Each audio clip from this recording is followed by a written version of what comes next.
பாடலுடைய பின்னணி என்ன அப்படின்னா, கடையேழு வள்ளல்களில் ஒருவராக இருக்கக்கூடிய பாரி அவர்கள் இறந்த பின்னர் கபிலர் பாரியின் பெண்களை தன்னுடைய பெண்களாக ஏற்றுக்கொண்டு அவர்களுக்கு திருமணம் செய்து வைப்பதற்காக குறுநில மன்னனான விச்சிக்கோ அப்படின்றவர்கிட்ட போய் பேசுகிறாரு. இந்த பாடலில் முதல் 5 அடிகளில் அந்த விச்சிக்கோவினுடைய ஊரினுடைய சிறப்பு, அடுத்த அடிகளில் அவனுடைய சிறப்பு, அதுக்கடுத்து பாரி யார் அப்படின்றத சொல்லி அவருடைய பெண்களை நீ ஏற்றுக்கொள்வாயாக அப்படின்னு சொல்கிறதாக இந்த பாடல் அமைகின்றது. பார்க்கலாம் பாடலை.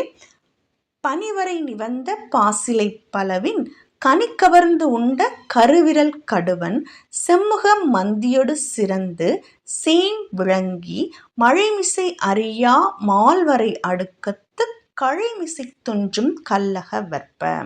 அதாவது குளிர்ந்த மலையில் ஓங்கிய பசுமையான இலைகளை உடைய பலா மரத்தின் பழத்தை உண்ட கருமையான விரலை உடைய ஆண் குரங்கு சிவந்த முகத்தை உடைய தன்னுடைய பெண் குரங்குடன் தொலைவில் விளங்கி முகிலினம் எட்ட முடியாத உயரத்தை உடைய அடுக்கு மலையில் மூங்கிலின் மேல் துயிலும் மலைநாடனே. அதாவது இந்த விச்சிக்கோ என்ன பண்றாரு, மலைநாட்டுக்கு தலைவனாக இருக்கிறார். அந்த மலைநாடு மிகவும் வளமிக்க நாடாக இருக்கின்றது.